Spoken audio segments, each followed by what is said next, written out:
L'histoire de l'humanité a toujours été marquée, rythmée, par des constructions et des destructions. Mais il y a toujours eu un esprit de génie, l'esprit humain, qui a été capable de se relever, de continuer à reconstruire. Chaque civilisation qui s'est effondrée a laissé place à une nouvelle civilisation. Cette force, ce rythme de résistance, de résilience, nous allons essayer ensemble de le définir. Et pour ce faire, j'ai le plaisir de recevoir aujourd'hui Boris Cyrulnik. Bonjour, merci d'avoir répondu favorablement à notre invitation. Vous êtes neuropsychiatre, auteur de nombreux livres, que ce soit dans le monde professionnel, mais aussi pour le grand public, sur toute cette approche, et en particulier, c'est vrai que je voudrais aujourd'hui construire notre émission sur cette base. Existe-t-il une définition claire, précise, de la résilience, et comment est-ce que cette résilience nous accompagne dans notre quotidien ? Alors, la définition de la résilience, il ne peut pas y avoir plus simple, c'est presque bébête. Après un traumatisme, comment fait-on pour se reconstruire et se remettre à vivre ? Donc il ne peut pas y avoir de définition plus logique et plus bébête. Ce qui est difficile, c'est de découvrir les facteurs qui permettent la reprise d'un nouveau développement, puisque la blessure, le traumatisme, le fracas, on ne l'oublie pas. Il est dans notre corps, dans notre âme, dans notre culture, donc on ne l'oublie pas. Mais on peut très bien se reconstruire dans une autre direction et, comme vous venez de le dire, inventer une autre manière de vivre et une autre culture. Alors, est-ce qu'il s'agit d'une nouvelle orientation ou bien plutôt de maintenir le cap ? Est-ce qu'il y a une différence entre ces deux points ? Alors, je dirais que c'est un remaniement. On part dans une direction et puis il y a un fracas. La guerre, la pauvreté, l'agression, il y a un fracas. On réutilise ce qui était en nous et autour de nous, on le réutilise, les ressources internes et les ressources externes, pour reprendre un développement le mieux possible. Mais c'est dans la même direction, mais ce n'est pas le même développement. Est-ce qu'il existe un terreau favorable à la résilience ? C'est-à-dire, est-ce que dans le cursus, lorsque l'homme grandit, lorsqu'il évolue, est-ce qu'il peut acquérir une force de résilience pour sa vie adulte ? Tout à fait. Alors nous, on dit un peu différemment. Il y a des facteurs de protection qu'on peut acquérir dans la petite enfance, dans la relation affective, dans la construction de la verbalité et dans les récits sociaux. Et cette convergence de déterminants neurologiques, affectifs, verbaux, culturels, fait qu'on acquiert une force psychologique qui fait que, en cas de malheur, ce qui n'est pas rare, on souffre, bien sûr, puisque le réel nous frappe, donc on souffre, mais on se remet à vivre assez rapidement. Ceux qui, à l'opposé, ont acquis des facteurs de vulnérabilité, isolement sensoriel, privation affective, retard de langage, pauvreté culturelle, ces gens-là ont acquis des facteurs de vulnérabilité émotionnelle. Et quand un malheur leur arrive, la résilience pour eux est beaucoup plus difficile. Vous avez écrit un livre, justement le dernier, « La nuit, j'écrirai des soleils ». Alors on va essayer bien évidemment de percer un petit peu ce livre, mais vous utilisez une expression qui est très belle, vous parlez de niche sensorielle. Est-ce que vous pouvez nous l'expliquer ? Quelle est cette approche de cette expression ? Alors, aucun bébé ne peut vivre en dehors de toute relation humaine. Donc il faut qu'il soit enveloppé. Et ce qui enveloppe un bébé pendant 9 mois, c'est le corps de sa mère, son ventre. Et après, c'est les bras de sa mère, c'est ce que j'appelle la niche sensorielle.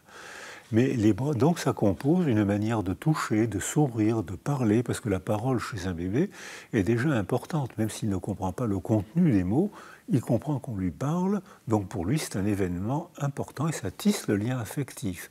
Donc la parole agit bien avant la double articulation, la parole agit comme un objet sensoriel. Et puis la manière d'entourer le bébé, de le sécuriser ou de l'abandonner ou de le maltraiter, ce qui arrive. Donc on voit que cette niche sensorielle est structurée. Elle est structurée par l'histoire de la mère, par la relation avec le père, par la structure familiale et déjà par les récits culturels. Parce qu'il y a des cultures, notre propre culture, il n'y a pas longtemps encore, disait que quand un bébé pleurait, il ne fallait pas le prendre dans les bras parce que ça le rendait capricieux. On a fait des observations d'éthologie de l'attachement, et on a découvert sans peine que c'est exactement le contraire. Un bébé qu'on laisse pleurer devient de plus en plus mal, il se sent abandonné et il apprend à pleurer, alors qu'un bébé sécurisé apprend à être sécurisé, il pleure de moins en moins et quand il parle, il peut dire ce qui ne va pas et appeler au secours. Vous parlez de niche sensorielle. Quelle est la place de l'intellect? On parle d'un bébé qui ne perçoit pas encore, qui n'a pas encore de faculté intellectuelle telle qu'on peut le percevoir aujourd'hui. Qu'est-ce qu'un bébé dans le ventre de sa mère peut ressentir? Il ne parle pas, il n'exprime rien. Est-ce qu'on a un moyen de savoir ce qu'il ressent? Il ne parle pas, mais il exprime. Et c'est à nous d'apprendre à décoder ce qu'il dit préverbalement. Et il y a des échographies légales en France maintenant. Les femmes enceintes doivent passer des échographies. Et au cours de la deuxième échographie, on voit que le bébé répond aux émotions maternelles. Et ces émotions peuvent être provoquées par la relation avec son mari, une bonne relation sécurisante, et parfois violence conjugale, ou désespoir de la mère, qui est souvent provoqué par la précarité sociale. Le plus grand facteur d'altération du bébé dans l'utérus, c'est la précarité sociale de ses parents. Parce que quand les parents sont prisonniers des contraintes économiques, le frigidaire est vide, on ne pourra peut-être même pas dormir dans la maison ce soir, la mère est anxieuse. Et le bébé ne comprend pas ce qui se passe, mais il perçoit biologiquement les substances de stress sécrétées par sa mère parce qu'elle est anxieuse, possiblement par des conditions socio-culturelles. Donc le bébé ressent, perçoit, mais il ne se représente pas le malheur de sa mère, mais il perçoit qu'elle n'est pas bien. Donc cela crée un manque ou un désespoir chez ce bébé? Alors je dirais que ça crée un manque parce qu'il est en voie de développement et qu'il lui manque une sécurité pour continuer à se développer. Donc ça crée un manque. Pour créer un désespoir, il faut avoir un rêve de soi. Donc il faut avoir un récit de soi. Quand je serai grand, je serai beau comme Tarzan, je sauverai la planète. Donc ça crée un récit de soi. Donc je crois qu'un bébé ne peut pas être privé d'espoir, mais il peut être privé de relations affectives, ce qui altère son cerveau, son système nerveux.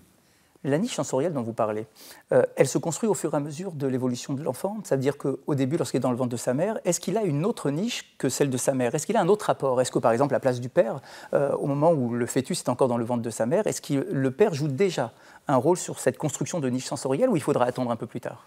Alors, le père joue un rôle sur la mère qui joue un rôle sur le bébé. C'est-à-dire que si le père ne sécurise pas la mère, il joue un rôle. Mais le bébé perçoit la sécurité de la mère ou l'angoisse de la mère ou son malaise physique qui est résiliable parce que si on réorganise la niche sensorielle, le bébé reprend très vite un bon développement. Mais ce n'est pas le père qui est perçu, c'est l'effet du père sur sa mère qui agit sur le bébé. En revanche, après la naissance, pendant la grossesse, en fin de grossesse, le bébé perçoit les basses fréquences de la voix de sa mère parce que les hautes fréquences sont filtrées par le corps et surtout par le liquide amniotique. Mais donc, il perçoit très bien les basses fréquences comme un mouvement de ficelle qui vient cogner sur un mur. Donc ça, il le perçoit très bien. Ce qui veut dire que quand la mère parle, elle caresse la bouche et les mains du bébé qu'elle porte. Et là, il y a beaucoup d'observations qui ont été faites avec les capteurs techniques qui montrent qu'il est tout à fait important d'agir sur la mère qui agit sur le bébé. Mais après la naissance, le père apparaît. Et je suis désolé, mais il apparaît après la mère. Alors, qu'est-ce que ça veut dire? Et je pense que Lacan avait dit le père a un pouvoir séparateur. Et nous, on le répétait. Et maintenant, nos observations expérimentales permettent de confirmer qu'il avait totalement raison. C'est-à-dire que le père, apparaissant après la mère, apprend au bébé à aimer deux figures d'attachement différentes. S'il n'y avait qu'une figure d'attachement, le bébé l'aimerait et il en deviendrait prisonnier. Alors qu'ayant intérêt à aimer sa mère d'abord, bien sûr, et son père, le pouvoir séparateur du père ouvre le monde psychique de l'enfant et il apprend à aimer sa mère et son père, et puis après la tante, la grande sœur, le chien de la famille, et après les copains du quartier. Donc ça ouvre le monde de l'enfant. Donc effectivement, la neurobiologie actuelle confirme que Lacan avait raison, le père a un pouvoir séparateur. Alors là, nous sommes dans un schéma classique où la niche sensorielle est bien construite. Comment un enfant peut gérer et apprend à gérer lorsque cette niche sensorielle est manquante ou affaiblie par notamment la disparition d'un des deux parents ou bien une séparation de l'un des deux parents? Est-ce que l'enfant peut être capable de se reconstruire malgré tout ou d'avoir une nouvelle niche? Alors, non, un enfant sans autre n'existe pas. Un enfant sans altérité n'a aucune chance de se développer. Pour qu'un enfant devienne lui-même, il faut qu'il y ait un autre. D'abord la mère, le père, la grande sœur, le quartier, etc.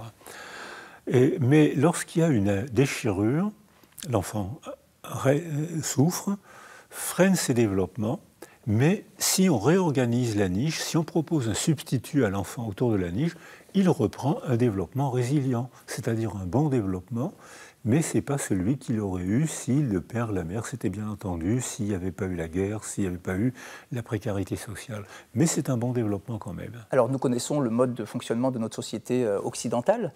Est-ce que dans d'autres sociétés, lorsqu'il y a justement un des deux parents qui disparaît, est-ce que la société autour de l'enfant s'organise différemment pour justement lui proposer ce genre de niche plus équilibrée? Bien sûr, les sociétés africaines et les sociétés asiatiques entourent le bébé. Et si la mère meurt ou tombe malade, la niche sensorielle du bébé change à peine. Parce qu'il y a toujours 2, 3 femmes, 3, 4 hommes qui s'occupent, qui entourent le bébé, et tout le monde est père ou mère du bébé. Donc si la mère souffre, le bébé va sentir quelque chose, mais la culture a organisé une telle niche sensorielle que très vite, il va s'adapter et continuer un bon développement. Alors que dans notre culture individualiste occidentale, la niche est toute petite, c'est le foyer. Et le foyer parental est une invention récente.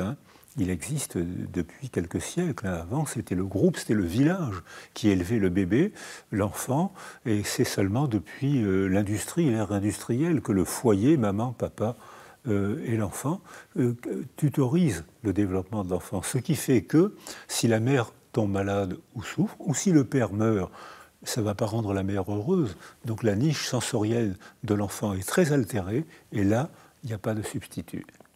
Mais finalement, ce que vous nous expliquez, c'est que cette niche sensorielle qui doit se reconstruire, elle est essentiellement reconstruite par l'environnement, par l'entourage, par les autres. Comment est-ce que l'individu lui-même pourrait s'en sortir s'il n'y a pas cet apport de l'extérieur? Est-ce qu'il peut se construire tout seul une niche? Non, non, non. Il ne peut pas s'en sortir. L'homme seul n'existe pas et le bébé seul existe encore moins. Même s'il est sain, biologiquement, génétiquement, neurologiquement, même s'il est totalement sain, s'il n'y a pas d'altérité, il ne peut rien développer. Et ce n'est pas une vue de l'esprit, parce que dans la condition humaine, il y a des enfants abandonnés. Avec les guerres actuelles, il y a 54, on dit pudiquement, aujourd'hui on dit conflits armés. Mais ces conflits armés, depuis la Seconde Guerre mondiale, ont tué plus de 100 millions de personnes. Donc c'est des conflits armés qui, étant chroniques et se répétant, tuent beaucoup de monde. Donc on voit que ces enfants-là, s'ils sont isolés, abandonnés sensoriellement, arrêtent tout leur développement, même s'ils sont parfaitement sains. C'est-à-dire que l'homme seul n'existe pas, et maintenant les découvertes de la neurologie montrent qu'un cerveau seul n'existe pas.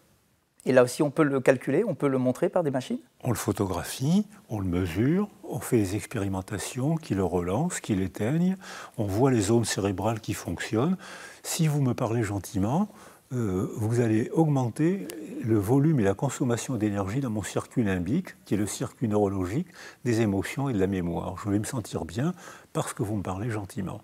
Si, au contraire, vous me faites des gestes de menace, je vais traiter les deux lobes occipitaux qui traitent les images et je vais avoir des images peut-être traumatisantes. Si vous me parlez, si je vous réponds, c'est mon lobe temporal gauche.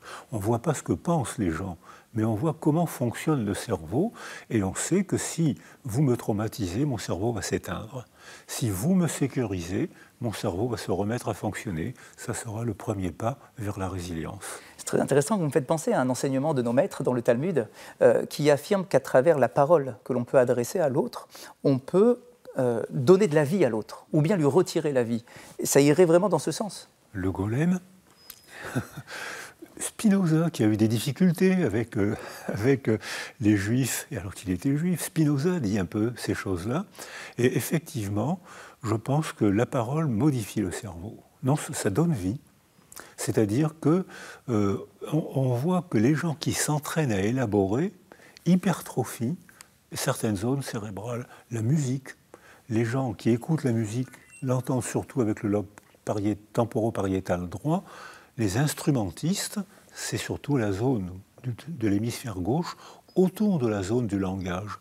La musique peut être considérée comme un langage, en tout cas c'est une stimulation de certaines zones cérébrales, et les bébés à qui on apprend ou à qui on fait entendre de la musique parlent avant ceux qui sont privés de musique. Donc parler à un bébé, même s'il ne comprend pas les mots, c'est très important pour lui, ça stimule certaines zones cérébrales, ça éveille son affectivité et ça le prépare à la parole. D'ailleurs, aucun bébé ne parle le jour de sa naissance. Vous l'avez sûrement remarqué. Il n'y en a qu'un qui a parlé le jour de sa naissance, c'est Rabelais, qui à peine né s'est écrié « à boire, je veux du bon vin ». Mais à part Rabelais, il faut attendre 20 mois pour que les bébés tentent l'aventure de la parole, tentent l'aventure de leur parole. Ils apprennent la langue maternelle, et ils l'apprennent en 10 mois, sans école, sans professeur, au corps à corps, performance intellectuelle qu'on ne pourra plus jamais refaire de notre vie. Donc oui, la parole agit sur le cerveau et nous donne un outil de relation d'âme à âme. D'où la nécessité de l'écriture, la nécessité de la poésie, la nécessité de s'expliquer, parfois même de se disputer. Donc c'est la condition humaine, mais cette parole parlée crée la condition humaine. Mais avant de débarquer dans la condition humaine, nous, êtres humains, on vit déjà dans un monde de biologie, de sensorialité. Et si cette biologie-sensorialité est altérée par l'histoire de la mère, ses relations avec son mari, la précarité sociale, la guerre ou une enfance douloureuse, donc à ce moment-là, on voit que la niche sensorielle est altérée et altère le cerveau de l'enfant. Vous rapportez dans votre livre La nuit, j'écrirai des soleils, vous rapportez ce constat, notamment par rapport à ce qui s'est passé pendant la Seconde Guerre mondiale à Auschwitz, où on fait le constat que finalement, ceux qui ont tenu n'étaient pas forcément les plus forts physiquement. Non. Mais très certainement ceux qui avaient une niche sensorielle qui était plus construite, plus développée autour d'eux lorsqu'ils étaient enfants. Tout à fait.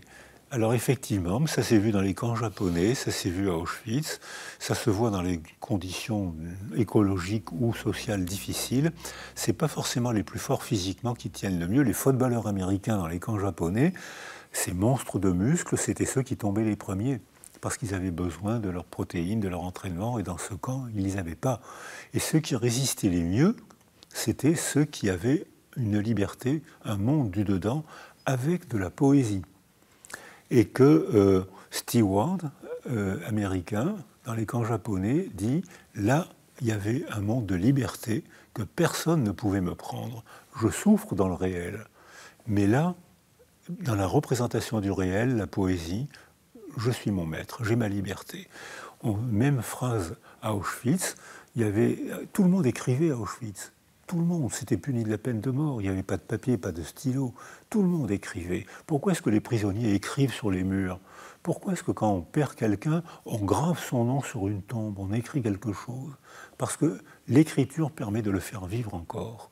Et faire vivre encore, plus dans le réel, puisqu'il n'est plus là et qu'il est mort. Mais dans la représentation du réel, j'aime encore quelqu'un qui n'est plus là. Je pense encore à ce qu'il m'a dit. J'aime encore, je fais vivre encore quelqu'un, il est encore là alors qu'il n'est plus là. Alors justement, par rapport à cette représentation du réel, vous expliquez que lorsque l'on reçoit un coup, par exemple, on souffre deux fois. Oui. Il y a le coup en tant que tel, au moment où je reçois ce coup-là, et il y a la représentation que je me fais du coup au présent et dans la suite de ma vie. Alors, est-ce que l'on peut travailler sur l'une de ces deux perceptions, où il y en a une qui est de toute façon invariable, et une autre sur laquelle je peux effectivement avoir un effet ? Alors, il y en a une qui est moins variable que l'autre. La perception du coup, il y a les voies de la douleur qu'on connaît, qui sont les mêmes chez tous les mammifères. Mammifères non humains, mammifères humains. C'est-à-dire qu'on a les voies de la douleur qu'on connaît très bien, qu'on sait photographier. On me pince, il y a un neurone particulier qui envoie la stimulation, qui prend un relais dans la partie postérieure de ma moelle, qui arrive dans une petite grappe de raisin qui est à la base du cerveau et qui envoie au cortex. Et je dis aïe. Donc ça, c'est des voix qui sont totalement codées, photographiées, mesurées. Elles sont variables déjà selon le développement. Et la deuxième voie, c'est la représentation de la douleur, la représentation de la souffrance qui dépend de nos récits, qui dépend de notre sécurité affective. Et là, on module l'expression de cette voix anatomique. Elle est anatomique et pourtant, elle peut s'exprimer ou transporter les informations de manière variable selon si vous me sécurisez, la même piqûre me fera moins mal que si vous m'insécurisez. Si je suis seul, j'aurai peur de tout. Dans le noir, on a encore plus peur. Et si je me pince ou si je me brûle, seul, j'aurai très mal. Mais si vous me sécurisez, si vous m'expliquez pourquoi je souffre, ça va diminuer l'intensité, la partie corticale. La partie information, c'est la même, mais arrivé au niveau du cortex, si vous m'expliquez, si vous me parlez, vous allez agir avec vos mots. Vous allez agir sur mon cerveau et le faire fonctionner différemment. Je n'éprouverai pas la douleur de la même manière. Lorsque on exprime cette souffrance, vous nous expliquez, alors je voudrais bien qu'on essaye de comprendre le titre de votre livre. La nuit, j'écrirai des soleils. Qu'est-ce que vous avez voulu dire? La nuit, la souffrance, les moments difficiles de notre existence, j'écrirai des soleils. Est-ce que l'expression de ma souffrance doit nécessairement passer par une écriture, par de l'art, par de la musique, par un chef-d'œuvre? Nécessairement, non. Mais ça peut aider. Et ça aide quand même pas mal. C'est-à-dire que si je souffre et si je me soumets à ma souffrance, ce qui arrive, c'est le syndrome psychotraumatique, c'est les gens qui souffrent seuls depuis trop longtemps et qui finissent par décrocher, la vie ne vaut plus la peine, je me laisse aller, je me laisse glisser vers la mort, c'est trop dur de vivre, ça existe ça. Mais s'il y a la nuit, je souffre et la nuit, les souffrances sont augmentées. Mais si dans mon esprit, je dis, je vais écrire, c'est agir sur le réel. Je prends un papier, je prends une plaque d'argile, à Sumer, ce qu'on appellerait Irak aujourd'hui, une plaque d'argile, j'écris sur la plaque d'argile, j'ai la preuve que j'ai pensé quelque chose, qu'on a passé tous les deux un contrat et que vous l'avez signé. C'est sur la plaque d'argile, le calculi qu'on a échangé, j'ai la preuve que l'écriture agit sur la matière. Et j'agis sur la matière en écrivant. Je transforme la manière d'éprouver le réel parce que je vais chercher des mots, je vais faire des phrases pour vous expliquer, pour agir sur votre monde mental. Les mots agissent sur la matière, la glaise, la terre glaise, les mots agissent sur le monde mental des autres. Si j'arrive à trouver des mots qui arrivent à être assez beaux, assez vous intéresser, je suis plus seul au monde, puisque j'ai réussi à vous faire rentrer dans ma souffrance, mais je ne veux pas me faire plaindre. Je vous invite à rentrer dans la manière dont j'affronte ma souffrance et dont je la métamorphose pour en faire un récit, Anne Frank, une poésie, Paul Celan, un témoignage, Primo Levi, une agression, Primo Levi, une métamorphose, Elie Wiesel, dont je fais quelque chose de ma souffrance. Je ne me soumets pas. Et en vous proposant, non pas ma souffrance, mais en vous proposant ce que j'ai fait de ma souffrance, une poésie, une œuvre d'art, une revendication, peu importe, un essai, j'agis sur votre monde mental, vous me répondez, je suis plus seul au monde. Si c'est un homme, vous qui vivez en toute quiétude, bien au chaud dans vos maisons, vous qui trouvez le soir en rentrant la table mise et des visages amis, considérez si c'est un homme. Que celui qui peine dans la boue, qu'il ne connaît pas de repos, qui se bat pour un quignon de pain, qui meurt pour un oui, pour un non, considérez si c'est une femme. Que celle qui a perdu son nom et ses cheveux, et jusqu'à la force de se souvenir, les yeux vides et le sein froid, comme une grenouille en hiver. N'oubliez pas que cela fut. Non, ne l'oubliez pas. Gravez ces mots dans votre cœur, pensez-y chez vous dans la rue, en vous couchant, en vous levant.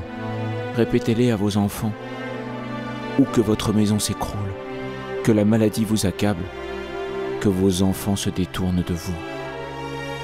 Primo Levi.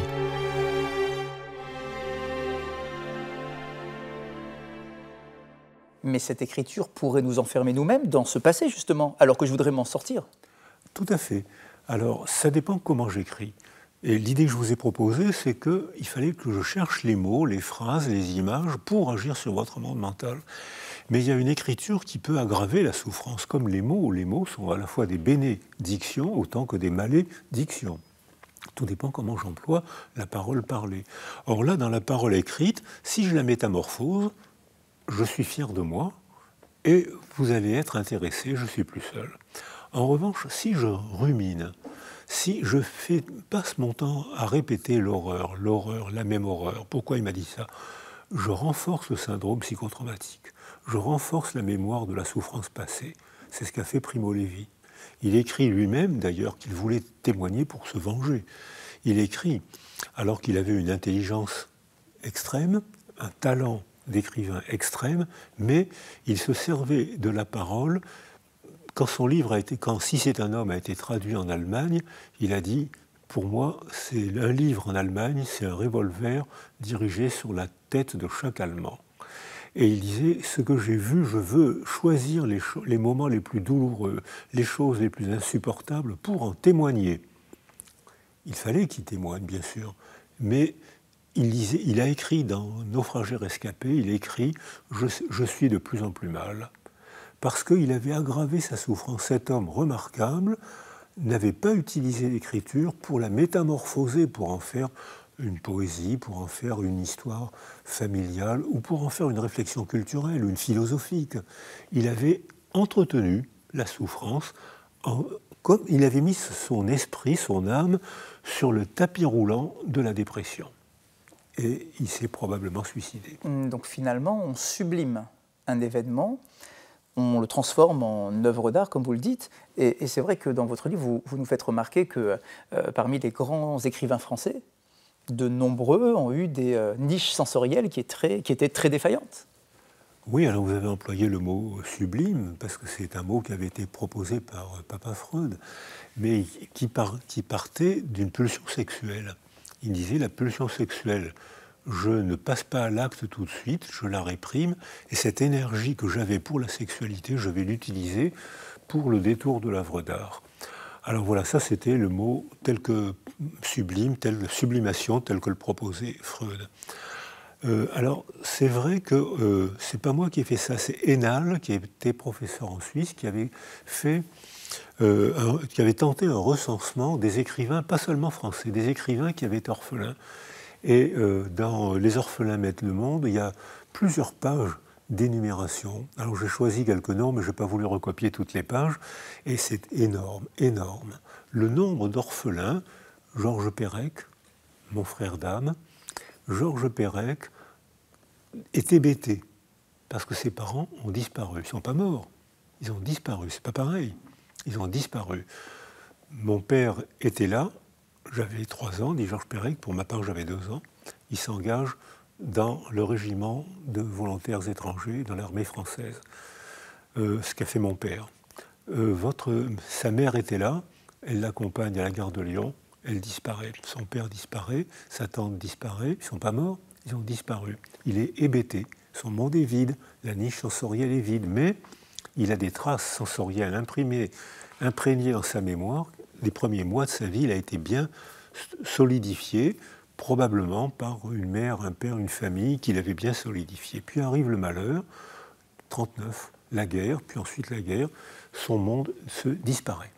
Il n'est pas mort, il attend, il est vide, jusqu'au jour, il est hébété, il est très mauvais élève, il ne comprend rien, jusqu'au jour où il dit, mes parents ne sont pas disparus, ils ne reviendront jamais, donc il faut que j'écrive pour leur offrir une sépulture. Et il devient bon élève, parce sa vie a un sens. Il faut qu'il devienne bon élève pour un jour devenir écrivain. Et à l'âge de 8-10 ans, il se présente, « Qu'est-ce que tu fais, mon petit ? Je suis écrivain. » Donc il avait déjà cette étoile du berger qui l'orientait vers l'écriture. Et c'était un homme adorable, c'était un homme très gai, très cultivé. J'ai des amis qui ont travaillé avec lui.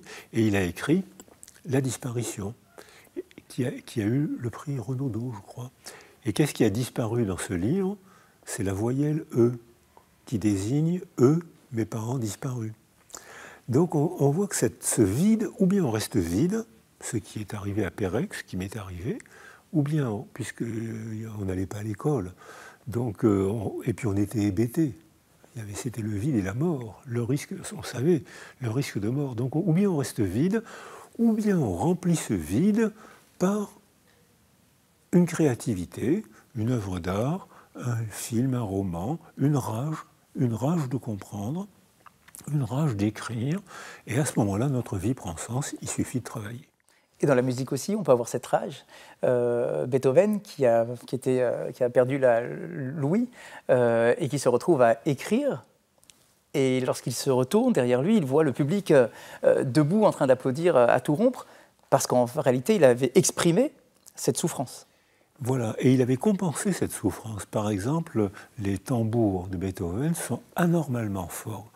Et ça fait une forte impression, mais lui, il n'entendait pas, il pensait le son. Or, il avait fait dans sa surdité qui le torturait, il avait pensé le son, mais il l'avait écrit trop fort.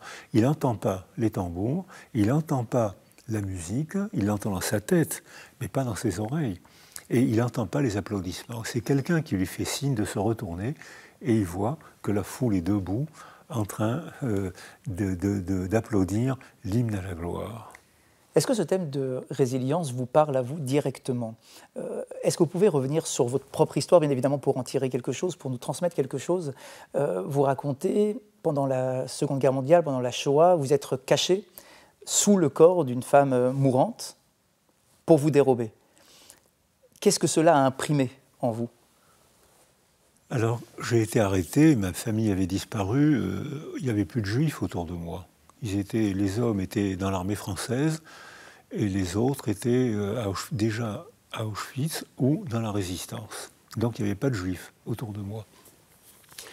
Et quand j'ai été arrêté à l'âge de 6 ans et demi, j'ai très clairement, facilement, c'était évident, ce n'était pas un effort d'intelligence qu'on était condamné à mort. Hein. Et moi, je l'avais très clairement entendu, très clairement compris. Et au moment du transfert, j'ai réussi à m'évader parce que les Allemands avaient donné des coups de crosse dans le ventre de Madame Blanchet, qui était une républicaine juive, républicaine espagnole, et elle avait la paroi éclatée et elle saignait beaucoup. Et quand j'ai vu qu'elle était... ils avaient réquisitionné une camionnette, ils l'avaient placée dans la camionnette, et j'ai plongé sous le corps de Madame Blanchet. Et on a été les 2 survivants de cette rafle sur 1700 personnes. Il y en a eu 2 au moment de la rafle. Il y avait cette dame qui a été recousue et qui n'est pas morte, et moi qui étais sous elle, qui ne suis pas mort. Et j'ai eu ensuite, elle m'a retrouvé un peu avant sa mort, et j'ai eu ensuite des relations d'amitié et d'affection avec son fils, et c'est aujourd'hui encore avec ses petits-enfants. Vous n'aviez plus vos parents déjà ? Vous n'aviez plus vos parents déjà ? Non. Enfin, je ne savais pas que je les avais plus. J'étais emprisonné, mes parents n'étaient pas là, mais je ne savais pas que je les avais plus. Je ne savais pas que je les avais plus, que je les reverrais plus jamais. Je ne me sentais pas orphelin. D'ailleurs, je me suis étonnamment peu senti orphelin. J'étais orphelin dans le réel, mais pas dans la représentation du réel. Et ce que ça a mis en moi, c'est que la nuit, il y a toujours quelque chose qui brille. D'où le titre. C'est-à-dire, même en pleine nuit, Madame d'Escoubès m'a fait signe de courir vers l'ambulance. Madame d'Escoubès, c'était une infirmière de la Croix-Rouge. En pleine nuit, j'ai été caché par des justes. Après mon évasion, je ne pouvais pas aller à l'école. Il y a toujours eu des gens qui m'ont entouré. À la Libération, j'ai retrouvé une tente. En pleine nuit, il y a toujours une lueur, mais il ne faut pas la rater. Et on ne rate pas cette lueur si avant, notre mère, notre père, notre foyer, notre culture ont su imprégner en nous des facteurs de protection. Et là, même dans la grande souffrance, il y a toujours une loupiote. Donc voilà ce que cet épisode de ma vie m'a appris. Est-ce que l'on peut maintenant extrapoler notre approche, élargir au maximum en parlant de l'histoire du peuple d'Israël ? Est-ce que la notion de résilience n'est pas finalement celle qui accompagne toute l'histoire du peuple juif, à travers ses pérégrinations, et peut-être même à travers son premier exil, qui n'en était pas véritablement un, lorsqu'il était en Égypte. Comment est-ce qu'il a pu se relever et se construire, se projeter avec toute son histoire que nous connaissons? Alors oui, je dirais que le peuple juif est une illustration de la résilience collective. Je crois même que dans le Talmud, il y a des phrases qui permettent de travailler cette idée.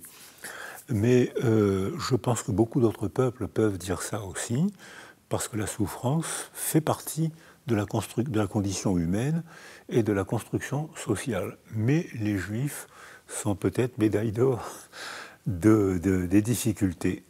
Mais cette difficulté, régulièrement, ils l'ont transformée, souvent en merveille.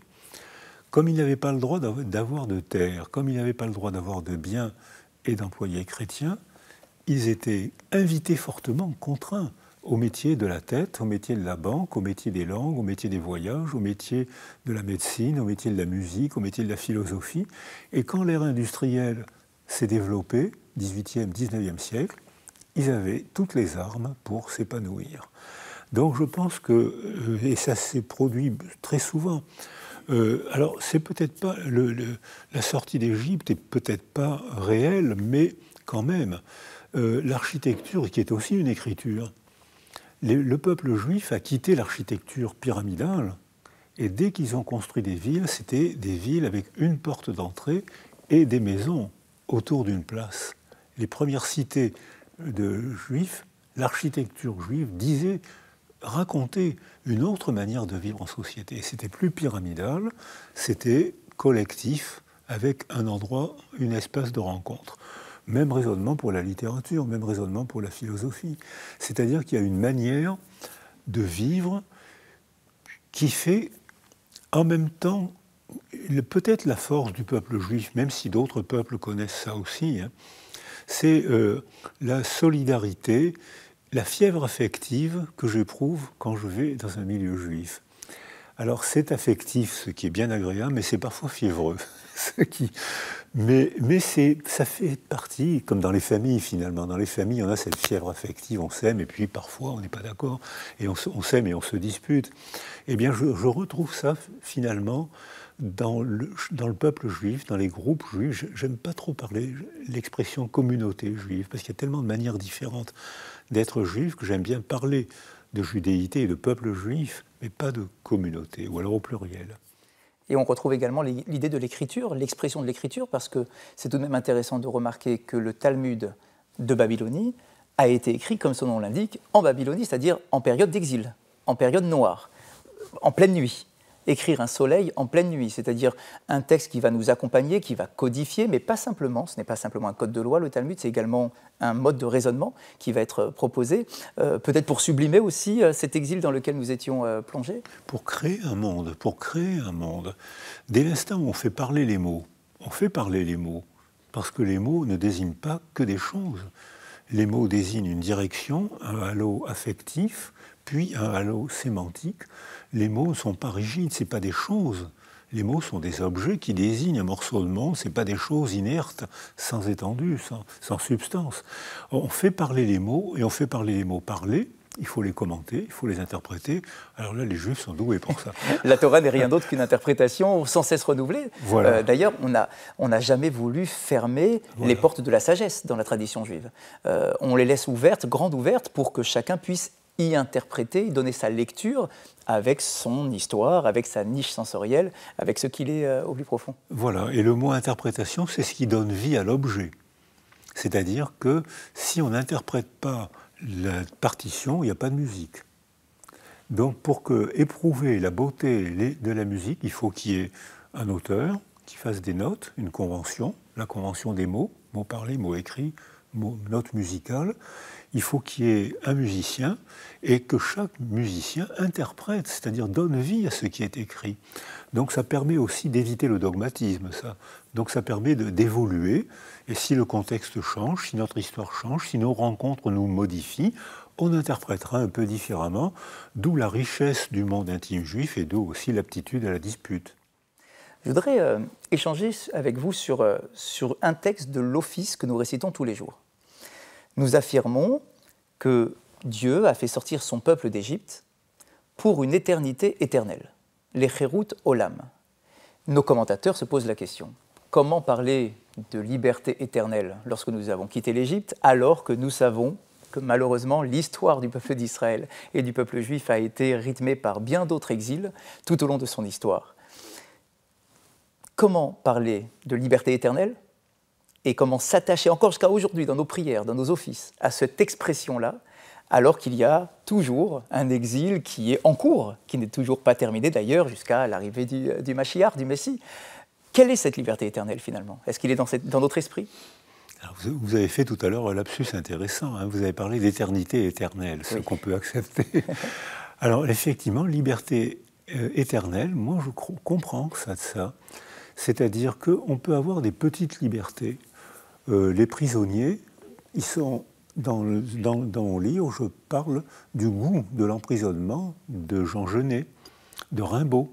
Ils veulent se faire emprisonner parce qu'en prison, la nuit, ils peuvent éprouver le plaisir de se libérer par les mots. Et Jean Genet, qui écrit merveilleusement bien, n'est pas une âme très pure. Mais il écrit merveilleusement bien, parce que pour lui, les mots sont la liberté. Et il se fait mettre en prison pour éprouver cette liberté. Rimbaud, on n'était pas loin aussi, hein, il se faisait... Et j'ai connu un peu ça, c'est-à-dire que c'est quand on est enfermé qu'on éprouve la liberté, le désir, le plaisir de la liberté que nous donnent les mots. Alors je comprends pour moi, ma manière de comprendre liberté éternelle, c'est que même quand on est emprisonné, on peut toujours se libérer, c'est-à-dire qu'il y a toujours les mots, l'espoir, le récit, il y a toujours la loupiote dont vous m'avez invité à parler tout à l'heure, la petite flamèche, eh bien on peut toujours la faire vivre. Est-ce que la niche sensorielle dont on parle pour un individu, pour un enfant, pour un bébé, est-ce qu'on peut la transposer au niveau du peuple entier? C'est-à-dire, est-ce que l'espoir qui a permis au peuple hébreu de vivre, de se maintenir en Égypte, c'était parce qu'il avait une niche sensorielle riche de ses patriarches, Abraham, Yitzhak et Yaakov, avec leurs femmes bien évidemment, qui ont amené des valeurs sur lesquelles on se construit encore aujourd'hui? À coup sûr, oui. Parce qu'il y a des expérimentations sociales tragiques aujourd'hui, c'est les cultures qui s'effondrent, où les familles sont détruites et où les enfants sont laissés seuls, ou alors on voit aussi dans la culture occidentale, où l'individu est une telle valeur qu'on sait maintenant que, par exemple, les bébés occidentaux, surtout les bébés américains, l'individualisme est tellement fort que les bébés américains sont très souvent seuls, dans des chambres confortables, avec des machines pour les garder, avec une température, mais pas de relations humaines, et les indices d'angoisse biologiques, psychologiques, comportementaux des bébés américains sont en augmentation rapide. C'est-à-dire qu'on voit comment une culture peut fabriquer de l'angoisse, alors que les conditions matérielles sont souvent bonnes. Il y a beaucoup de pauvres aux États-Unis, mais il y a beaucoup de grands riches aussi. Eh bien, les grands riches sont parfois plus anxieux que les pauvres, parce qu'ils sont isolés au nom du bien-être matériel. Alors qu'on voit des pays pauvres, il ne faut pas être en précarité sociale, mais il y a des pays pauvres mais cultivés, où la niche sensorielle, le groupe fonctionne bien, et on voit que dans ce milieu-là, les enfants se développent très bien. Boris Cyrulnik, merci beaucoup, merci pour cet échange, merci pour cette construction que nous avons pu mener ensemble. Je le rappelle, vous avez écrit « La nuit, j'écrirai des soleils ». Merci de nous avoir suivis pour cette émission. J'aurai le plaisir de vous retrouver très prochainement. Passez un bon dimanche et à bientôt.